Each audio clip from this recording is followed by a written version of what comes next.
নমস্কার। জন্ম সার্টিফিকেট আপনি অনলাইনের মাধ্যমে কিভাবে ডাউনলোড করবেন? নিজের মোবাইল থেকে খুব সহজেই আপনি পিডিএফ কপি ডাউনলোড করে নিতে পারবেন এবং সেই সঙ্গে মনে রাখবেন নতুন পুরনো ডিজিটাল কপি আপনি ডাউনলোড করে নিতে পারবেন এবং অনেক ক্ষেত্রে দেখা যায় যে অনেকের জন্ম সার্টিফিকেট হারিয়ে গেছে। তিনি কিভাবে এই সার্টিফিকেটটি ডাউনলোড করে নিতে পারবেন এবং সেই সঙ্গে সার্টিফিকেট ডাউনলোড তো করে নিলেন, প্রিন্টের কিছু নিয়ম রয়েছে। সমস্ত কিছু নিয়মাবলী এবং ডাউনলোড পদ্ধতি আপনাকে এই ভিডিওতে দেখিয়ে দেবো। তাই চ্যানেলে নতুন হয়ে থাকলে চ্যানেলটিকে সাবস্ক্রাইব করে দেবেন পরবর্তী গুরুত্বপূর্ণ আপডেট পাওয়ার জন্য। অ্যাট ফার্স্ট জন্ম মৃত্যুর তথ্য অফিসিয়াল ওয়েবসাইট ভিজিট করবেন এবং আপনার সুবিধার্থে এই ওয়েবসাইটের লিঙ্ক আমি ডেসক্রিপশন বক্সে প্রোভাইড করে দেবো। এখান থেকেই আপনি ডিজিটালি জন্ম সার্টিফিকেট ডাউনলোড করে নিতে পারবেন। তো কিভাবে করবেন সেই পদ্ধতি আপনাকে দেখিয়ে দিচ্ছি। এখানে সিটিজেন সার্ভিস একটি অপশান রয়েছে, সিটিজেন সার্ভিস অপশানে ক্লিক করবেন। ক্লিক করে নেওয়ার পর দেখতে পাবেন আরও নতুন অপশান একটি ওপেন হবে। এখানে বার্থ বা জন্ম এই অপশানটি আপনি সিলেক্ট করবেন। সিলেক্ট করে নেওয়ার পর এখানে দেখতে পাবেন ডাউনলোড সার্টিফিকেট অপশানে ক্লিক করবেন। ক্লিক করে নেওয়ার পর দেখতে পাবেন এখানে এন্টার অ্যাকনোলেজমেন্ট নাম্বার।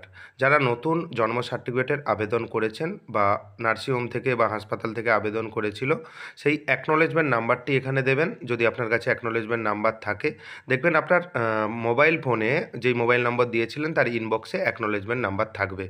এবং যারা পুরনো ক্যান্ডিডেটরা রয়েছেন, যাদের 2-1 বছর আগে জন্ম সার্টিফিকেট হয়েছে, তারা কি করবেন, তাদের সার্টিফিকেট নম্বর এখানে দেবেন। দেওয়ার পর সার্চ অপশানে ক্লিক করবেন। যে কোনো একটি প্রোভাইড করবেন, হয় অ্যাকনোলেজমেন্ট নম্বর নয় সার্টিফিকেট নম্বর।